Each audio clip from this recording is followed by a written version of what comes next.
श्री शिवाय नमस्तुभ्यम। हम सबको पता है कि इस टाइम पे गुरुजी की जो शिव चर्चा है वो सीहोर में चल रही है और आज के ही दिन गुरुजी ने धनतेरस की जो पूजन विधि है जो हम लोग को 29 अक्टूबर को करनी है उसकी पूरी जानकारी दी है। साथ ही साथ धनतेरस पे कौन सी पूजन सामग्री लगेगी इसकी बात भी की है। बहुत ज़्यादा लोग परेशान होंगे अमर बेल के टुकड़े को लेकर के, तो हम लोग इस वीडियो में ये भी बात करेंगे कि अगर आपको अमर बेल के टुकड़े नहीं मिल पाते हैं तो आपको क्या करना होगा, ठीक है ना। तो पूरी वीडियो को बहुत ही ध्यान से सुनिएगा। सबसे पहला काम करना है कि आपको एक कॉपी लेनी है और एक पेन लेना है। जो जो बात बताऊंगा एक एक पॉइंट को उसको लिखते हुए चलिएगा, क्योंकि दीपावली का पर्व साल में एक ही बार आता है, धनतेरस एक ही बार आता है, तो कोई गलतियां नहीं करनी, ठीक है ना। तो दीपावली का पर्व है, सबसे पहले पूजन सामग्री में नंबर होता है दीपक का, है ना। तो धनतेरस पूजन में आपको जरूरत पड़ेगी 8 दीपक की। कितनी दीपक लेनी है? हमें 8 दीपक लेनी है और ये जो 8 के 8 दीपक होंगे वो लंबी बत्ती के लगेंगे। लेकिन इसमें एक नियम है, वो नियम ये है कि जो 7 दिए लगेंगे वो घी के दिए लगेंगे लंबी बत्ती के, और जो एक दीपक आप लगाओगे वो लगाओगे सरसों के तेल का दिया, है ना। और वो भी कौन सा होगा? लंबी बत्ती का। इस चीज का ध्यान रखिएगा। तो दीपक की बात समझ में आ गई है।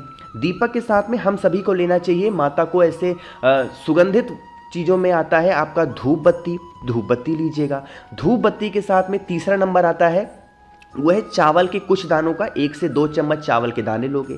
साथ ही साथ आपको गेहूं के दाने, अगर आपको गेहूं का दाना नहीं मिल पाता है तो आप पे घर में कोई भी अनाज का दाना हो उसका इस्तेमाल कर सकते हो, ठीक है ना। आगे बढ़ें। फिर हमें ज़रूरत पड़ेगी, इस बार ज़रूरत पड़ रही है लाल कपड़े की, है ना। गुरुजी ने बताया लाल कपड़े के बारे में, ध्यान रखिएगा। जैसे लाल कपड़ा अगर आपको नया मिल जाए तो बहुत अच्छी बात है, बट पुराना अगर साफ सुथरा हो तो इस्तेमाल करो। लेकिन मैं तो कहूँगा कि आप इस बार नया लाल कपड़ा लेना। देखो बहुत बड़ा मत लेना, 1 से 2 मीटर ले लो, बहुत है ना। आगे बढ़ते हैं। अब यहाँ पे ज़रूरत पड़ती है हमें एक थाली की। थाली वाला तो विधि आपने सुना होगा गुरुजी का, उसी की बात करेंगे। थाली ज़रूरी नहीं है नई होनी चाहिए, लाल कपड़ा नया हो चलेगा, लेकिन थाली पुरानी भी चलेगी और नई ले रहे हो तो बहुत अच्छी बात है, समझ रहे हो ना। इतनी बातें आ गई। आगे बढ़ते हैं। एक सिक्के की ज़रूरत पड़ेगी। वो सिक्का चांदी का हो, आपके घर में चांदी का ले लो। 1 रुपये, 2 रुपये, 5 रुपये, 10 का, जो भी सिक्का आपको लेना हो वो भी सिक्का ले सकते हो। चांदी है तो चांदी ले लो, चांदी नहीं है तो कोई भी सिक्का ले सकते हो, है ना। आगे बढ़ें। उसके बाद में माता को स्थापित करने के लिए, पूजन जगह पे बिठाने के लिए एक चौकी की ज़रूरत है। तो बहुत सारे घरों में ऐसे चौकी नहीं मिलती है, तो पीढ़ा अगर आपके घर में हो ना, लकड़ी का जो बनता है जिस पे लोग बैठते हैं, उसका भी इस्तेमाल कर सकते हो, है ना। इस चीज़ का ध्यान रखिएगा। लकड़ी का कोई भी हो उसको ले लो, वरना ऐसे मार्केट में अवेलेबल है, आप ये भी ले सकते हो। उसके बाद में हमें लेना होगा इस तरीके से मौली, कलावा, जो हम लोग अपने हाथों में रक्षा सूत्र बांधते हैं ना, वही लेना है। इतना सब कुछ लेने के साथ में जो सबसे ज़रूरी चीज़ आती है उसका नाम है अमर बेल के टुकड़े, है ना। इस उपाय में हमें अमर बेल के टुकड़े लेने होंगे। तो आपके घर के आसपास पूजा पाठ का स्टोर हो वहाँ पे जाओ, नहीं मिलता है तो पंसारी की शॉप होगी जहाँ पे जो आयुर्वेदिक दवाइयाँ मिलती हैं वहाँ पे जाओगे तो वहाँ पे भी मिल सकता है। अब नहीं मिलेगा अमर बेल तो क्या करना है अभी इसकी बात बताऊँगा, ठीक है ना। आगे बढ़ें। हमें ज़रूरत पड़ेगी इस तरीके से रोली की, या फिर कुमकुम आपके घर में हो तो उसका इस्तेमाल भी कर सकते हो, ठीक है ना। माता को समर्पित करने के लिए आपको माला चाहिए होगा। बहुत बड़ी माला मत लेना, क्योंकि जो हम लोग अपने घर में मूर्ति लाते हैं ना देवी माता की, माँ लक्ष्मी की, भगवान गणेश की, वो छोटी लाते हैं, तो आपको छोटी सी माला लेनी है ना। डुप्लीकेट मत लेना, ओरिजिनल ना, जो महके, है ना। आगे बढ़ें। एक कमल गट्टा, गुरुजी ने बताया है कमल गट्टा, तो 5-10 कमल गट्टा रख लेना। और अगर कमल गट्टे की माला मिल जाती है तब तो सोने पे सुहागा है, ये भी ले लेना, है ना। अब इतना सब कुछ लेने के बाद में दीपावली का पर्व है, धनतेरस का दिन है, तो कैसे छूट सकता है हल्दी। तो आपको थोड़ा सा हल्दी पिसी भी लेनी है और थोड़ा सा हल्दी की गांठ भी लेना, ठीक है ना। इतना सब कुछ लेने के बाद में आपको लेना होगा कुछ गुड़ के टुकड़े और कुछ आपको लेने होंगे जो खड़ा धनिया आता है ना, उस खड़े धनिये को। जब इतनी सारी चीज़ें आप ले लो तो भगवान को, देवी माता को भोग लगाने के लिए मिष्ठान के रूप में मिश्री के दाने ले सकते हैं ना। अब मुझे उम्मीद है कि इतनी सारी चीज़ें आप लोगों ने अपनी कॉपी में, पेन में, अब कॉपी में नोट कर ली होगी, ठीक है ना। अब बात करते हैं इस उपाय की। देखो उपाय क्या कह सकते हो, पूरी पूजन विधि। आपको मार्केट से धनतेरस के दिन क्या लेके आना है? देवी माता की मूर्ति, भगवान गणेश और माता लक्ष्मी की ना। बहुत सारे ऐसे परिवार हैं जो पुरानी जो मूर्तियां होती हैं उससे भी पूजन करते हैं, कुछ लोग नया लेके आते हैं। आपके यहाँ जैसे होता है आप ले सकते हो, कोई इशू नहीं है, कोई दिक्कत नहीं, ठीक है ना। आपके घर में होगा। उसके बाद में क्या करना है, अब यहाँ पे पूजन विधि की पूरी जानकारी लेते हैं। आपके घर में जहाँ पे पूजा पाठ आप करते हो, ठीक है ना, अब कॉपी और पेन रख दो, अब सिर्फ सुनो, है ना, फिर वीडियो को पीछे करके देख लेना, नोट कर लेना। अभी सामग्री नोट हो गई, अब सिर्फ सुनो ध्यान से। आपके घर में जहां पे पूजन पाठ होता है वहां पे जाना। अगर आपके घर में फर्श है ना, फर्श लगा है, मार्बल लगा है, तो क्या करोगे, गंगा जल से हल्का सा अपने हाथों से यहाँ पे लेपन कर देना, ठीक है ना, पानी से लेपन कर देना। अब अगर आपका घर कच्चा है, मतलब जिसमें फर्श नहीं लगे हैं, तो गौ माता का जो गोबर होता है, जैसे यहाँ पे लेपन हो रहा है, आप भी ऐसे लेपन कर देना। पहले तो ऐसे ही होता था, ऐसे लेपन करना, बट अगर फर्श है तो गोबर से लेपन नहीं करेंगे, सिर्फ गंगा जल से करेंगे, है ना। इतनी बात समझ में आई। जिस जगह पे आप लोगों ने लेपन किया है उसी जगह पे आपको क्या करना है, थोड़ा सा यहाँ पे हल्दी से और थोड़ा सा यहाँ पे आटे से क्या बनाना है, आपको कुछ भी चौक पूरना जिसको बोलते हैं ना, आप चौक पूरना। कैसे करोगे, जैसे बहुत सारे लोग अलग अलग डिज़ाइन बनाते हैं, जैसे आपको समझ में आए करना। जैसे बहुत सारे लोग स्वस्तिक बनाते हैं, तो मैं क्या कर रहा हूँ, ऐसे कोई भी डिज़ाइन बना दे रहा हूँ। बहुत सारे लोग ऐसे चौक पूरते हैं, तो आपको भी ऐसे चौक पूर लेना है। जैसे मैं कर रहा हूँ ना, आप भी जो भी बनाना हो आप बना सकते हो, बट चौक ऐसे पूरोगे, जैसे है ना, पहले आटे से कर लो, फिर उसके ऊपर से ऐसे ऐसे हल्दी कर लो, फिर ऐसे ऐसे करके मिक्स कर दो, ऐसे ऐसे करके, है ना, ऐसे तो चौक पूरा जाता है। आप भी ऐसे ऐसे करके कर देना। समझ रहे हो ना, मेरी थोड़ी ड्राइंग खराब है, बट ऐसे समझ लो, ठीक, समझ लिए। अब इतना सब कुछ करने के बाद में आपको मैंने पूजन सामग्री में दिखाया है गेहूं के दाने और चावल के दाने। उन्हीं गेहूं के दाने को, चावल के दाने को, जो चौक पूरा है, उसी के ऊपर थोड़ा सा छींटा दे देंगे। इतनी बात समझ में आई। जिस जगह पे चौक पूरा है आपने, उसी स्थान पर आपको क्या करना है, जो मैंने आपको माता की चौकी दिखाई थी, माता की चौकी आपको क्या करनी है, इसी चौक पूरे वाले स्थान पे रख देनी, ठीक है ना। मैंने आपको साथ ही साथ लाल कपड़ा भी दिखाया था।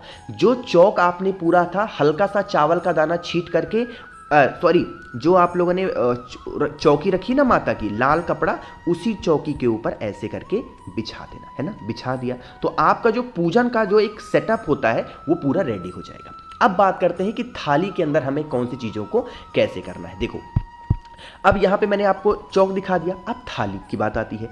थाली के अंदर सबसे पहले क्या करेंगे, जो आपके पास में भगवान गणेश और माता लक्ष्मी की मूर्ति है, आपको क्या करना है, उसे रख देना है, ठीक है ना। रख दिया।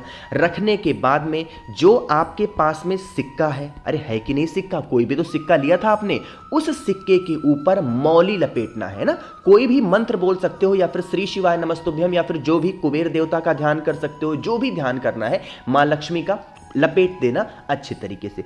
जो सिक्का लपेटा है, देवी माता के सामने उस सिक्के को रख देना, है ना। रख दिया। जितनी पूजन सामग्री मैंने आपको बताई थी, उन सभी पूजन सामग्री को थाली के अंदर रख देना। जितनी भी चीजें, अमर बेल के टुकड़े, कमल गट्टे, है ना, जो भी चीजें थी, सारी चीजें आपको क्या करना है, आपको थाली के अंदर रख देनी है ना। अब यहां पे बात करते हैं दीपक को कैसे जलाना है। जब इतनी सारी चीजें हो जाए तो दीपक को जलाने के लिए जो माँ लक्ष्मी होंगी, यहां पे मैं कोई फोटो ले रहा हूं माता लक्ष्मी का, ताकि आप समझ पाओगे अच्छे तरीके से। ये देखो, ठीक है ना, देखो थाली के अंदर माता लक्ष्मी, भगवान गणेश की फोटो रखी है आपने।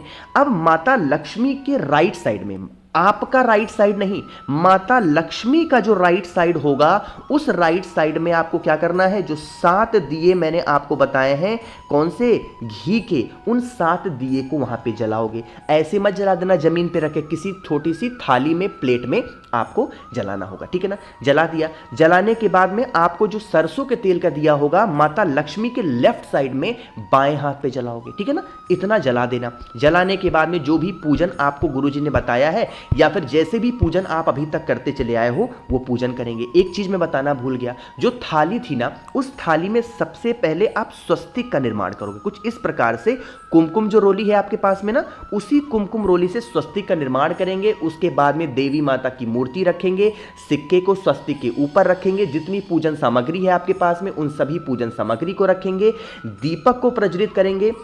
देवी माता के राइट साइड में आपको घी का दिया लगाना है, देवी माता के लेफ्ट साइड में आपको सरसों के तेल का दिया लगाना है। सारे के सारे दीपक लंबी बत्ती के होंगे। जब इतना सब कुछ आपकी पूजन हो जाए, तो जो पूजन सामग्री आपने थाली के अंदर रखी हुई है, उस थाली के ऊपर थोड़ा सा जल का छींटा दे देंगे, है ना। जब जल का छींटा हो जाए, तो जो थाली में आपने जो दीपक रखा हुआ है, 7 दीपक घी के, उन्हीं 7 दीपक से देवी मां लक्ष्मी की हमें आरती उतारनी है ना। आरती उतारनी है, प्रार्थना करना है, विनती करनी है। अब यहाँ पे सबसे ज़रूरी बात आती है, जब इतनी सारी चीज़ें आपकी हो जाएं, उसके बाद में हमें कुछ और चीज़ों को समर्पित करना है। वो कौन सी चीज़ें हैं, समझने की कोशिश करिएगा। देखो, आपको लेना होगा 5 अमर बेल के टुकड़े। जब पूजन आपकी खत्म हो जाए, जैसे पूजन विधि यहीं तक थी, अब आपको प्रार्थना करना है देवी माता से ना, तो प्रार्थना कैसे करोगे? 5 अमर बेल के टुकड़े लेना, ठीक है ना। 5 अमर बेल के टुकड़े के साथ में आपको लेना होगा कमल गट्टा। कितनी? 7 कमल गट्टा। माला मत लेना, जो खड़ी खड़ी कमल गट्टे होते हैं ना, 7 कमल गट्टा लेंगे और 5 हल्दी की गांठ लेंगे, है ना। इसको अपने दोनों हाथों में, एक हाथों में मत पकड़ना, अपने दोनों हाथों में पकड़ लेना, और जिस थाली में आपने माता लक्ष्मी को स्थापित कर रखा है, भगवान गणेश को स्थापित कर रखा है, उनकी विनती करते हुए उसे आपको समर्पित करना है। समर्पित कैसे करोगे? अपने दोनों हाथों में लेकर के देवी माता से विनती करेंगे, हे देवी माँ, हे कुबेर देवता, हे भगवान शंकर, हे भगवान गणेश, हमसे जो भी गलतियां हुई हों उन्हें आप क्षमा करें। हम नादान हैं, नासमझ हैं, हमें पूजा पाठ करने का ढंग नहीं है, हमें कुछ भी नहीं आता, हमें आप नादान समझ के माफ़ कर दें। और आज धनतेरस तिथि के दिन हे देवी माँ, हे माँ लक्ष्मी, आप हमारे घर में विराजें, विराजमान रहें, जिससे हमारा घर हमेशा सुख, शांति और समृद्धि से भरपूर रहे। ऐसे करके प्रार्थना कर लेना, और साथ ही साथ ये भी विनती करना कि हे देवी माँ, हमें ये भी पता है कि भगवान शंकर का एक वरदान है कि जैसे उन्होंने कहा था कि हे माँ लक्ष्मी, जो भी व्यक्ति मेरा स्मरण करके, यानी कि भगवान शंकर का स्मरण करके आपको कुछ भी समर्पित करता है, तो उसके घर में आप हमेशा निवास करेंगी। इसीलिए यह जो हम 5 अमर बेल के टुकड़े, 7 कमल गट्टा और 5 जो हम हल्दी की गांठ आपको समर्पित कर रहे हैं, भगवान शिव का स्मरण करके आपको समर्पित कर रहे हैं, जिससे आपका वास हमारे घर में हमेशा बना रहे। ऐसे प्रार्थना करके उसे समर्पित कर देना, ठीक है ना। बाकी कुछ भी नहीं करना है। जब आरती वगैरह हो जाए, उसके बाद में जो धूप बत्ती है, एक धूप बत्ती जला देना, फिर आप वहां से उठ सकते हो, ठीक है ना। एक चीज का ध्यान रखिएगा, कुछ लोग ये भी कहेंगे भैया जो सिक्का था उस पर भी कुछ करना है, तो हाँ, सिक्के पे कुछ करना है। क्या करना है बता रहा हूँ, एक मिनट, वेट। जैसे ये जो सिक्का था ना, इसी सिक्के के ऊपर देवी माता का ध्यान करते हुए धीरे धीरे एक चुटकी, जब पूजन खत्म हो जाए उसके बाद बता रहा हूँ, जब प्रार्थना कर लो उसके बाद उस सिक्के के ऊपर एक चुटकी हल्दी गिराना, एक चुटकी धीरे धीरे धीरे करके कुमकुम गिराना, माता लक्ष्मी का ध्यान करते हुए, स्मरण करते हुए, और फिर से यही विनती करेंगे कि आप हमारे घर में भगवान नारायण के साथ में, भगवान कुबेर के साथ में, रिद्धि सिद्धि के साथ में, कुबेर देवता के साथ में हमेशा विराजमान रहे। हमारे अवगुणों को ना देखें देवी माँ, हमारे गुणों को देख करके आप हमारे घर में वास करें। ऐसे आप प्रार्थना कर लेना। मेरी बात समझ में आई क्या? अब यहां बात आती है, भैया आपने कहा था अमर बेल के टुकड़े अगर ना मिले तो हम क्या करें? जब भी पूजन सामग्री में कोई भी चीज आपको नहीं मिलती है, चाहे वो अमर बेल हो या फिर कोई भी चीज हो, उसके स्थान पे चावल का दाना आप ले सकते हो। इसकी बात पूज्य गुरु जी ने कई बार अपनी कथाओं में बता रखी है ना। तो अगर 5 अमर बेल के टुकड़े नहीं मिलते हैं, उसकी जगह पे 5 चावल का दाना ले लेना जो कहीं से खंडित ना हो। एक छोटी सी बात मैं बताना आपको और चाहता हूं। देखो, मैं यहाँ पे शिवलिंग की फोटो लगाना मैं भूल गया, वरना मैं आपको अच्छे से समझा पाता। गुरुजी ने एक उपाय बताया, यहीं पे समझा दे रहा हूँ। थोड़ा कॉपी ले लो, पेन ले लो, नोट कर लेना कि जो 5 दिवसीय पूजन होती है धनतेरस से लेकर के और भाई दूज तक, है ना, इस दिन 29 तारीख से लेकर के और 3 नवंबर तक आपको रोज एक बेलपत्र और एक चावल का दाना हल्दी में उसको अच्छे से कलर कर लेना, रंग लेना, और एक कमल गट्टा जो भी व्यक्ति 29 तारीख से लेकर के और 3 नवंबर तक भगवान शंकर के शिवलिंग के ऊपर समर्पित कर देता है, उनके घर में कभी पैसों की कमी नहीं हो सकती। हमेशा देवी माता का वास उनके घर में हमेशा बना रहता है, माँ लक्ष्मी का वास होता है।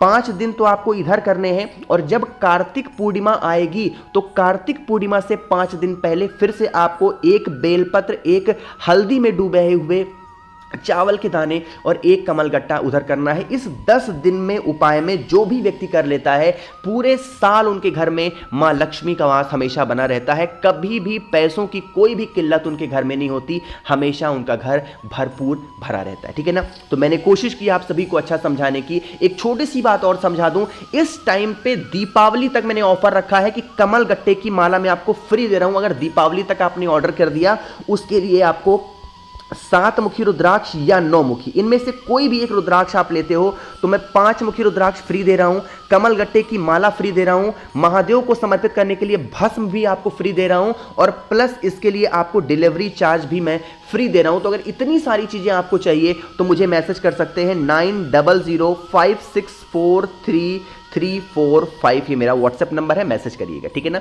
तो बाकी कुछ पूछना हो तो आप मुझसे नीचे कमेंट सेक्शन में पूछ सकते हैं। मैंने कोशिश की है आप सभी को अच्छा समझाने की। हाँ, एक बात और भूल गया, जो थाली थी ना, आप कहोगे भैया उस थाली का हम क्या करें, हमने पूजन कर लिया, उस थाली को आप ऐसे छोड़ दो। डेली पूजन हमें उसी थाली में करनी है, थोड़े बहुत सामान को इधर उधर करना है, बाकी जब विसर्जन करना होगा तो मैं आपको पूरी विधि बता दूंगा, ठीक है ना। अभी तक सिर्फ आप धनतेरस की पूरी पूजन विधि समझ लो और इसको कैसे करना है इसकी बात भी समझ लो। तो आपको कुछ समझ में नहीं आया, मैं बार बार कह रहा हूं, पूछ लीजिएगा नीचे कमेंट सेक्शन में। वीडियो को आप सभी को लाइक करना है और मेरे जितने भी भाई बहन आवाज मेरी पहली बार सुन रहे हैं, चैनल को जरूर सब्सक्राइब करेंगे। श्री शिवाय, नमस्तुभ्यम।